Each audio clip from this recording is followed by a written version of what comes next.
when he says stuff like, yeah, he was important to me, but not really important. He came late. We were already there. How does that feel, Steve? It doesn't matter. Look, if you're going to work for Trump to get a pat on the head, you're in the wrong line of work. Look, I'm 63 years old. I've been doing this for 10 years, working on this populist nationalist thing. And God willing, if I'm alive, I'll be doing this 10 or 20 years in the future. It's not, if you're looking for an attaboy, if you're looking for a guy who's going to sit there, hey, Tiger, what a great job, you're in the wrong line of work and you're working for the wrong guy.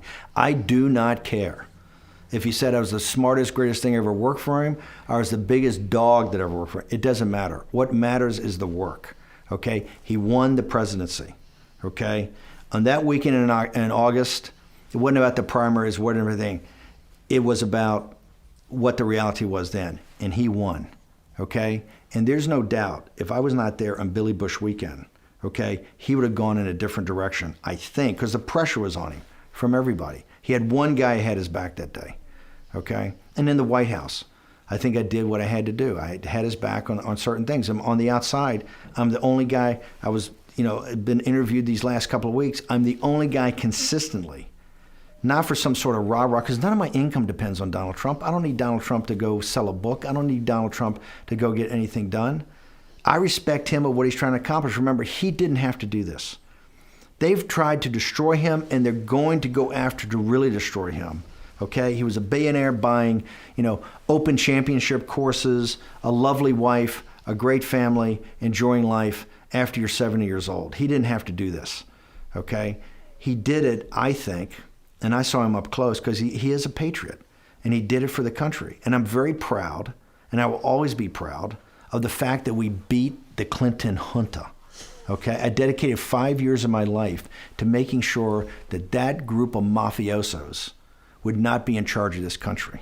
And it gives me unlimited pleasure every day to think that when the New York Times does her obituary, in the first paragraph, she was beaten by Donald Trump. Okay, that is, to me, a great payoff. Yeah. That she's not allowed, and that corrupt group of people around her were not allowed to get back into the West Wing. And I think Trump has done a tremendous job. I think he is. I think the left gets this. He is a transformative president.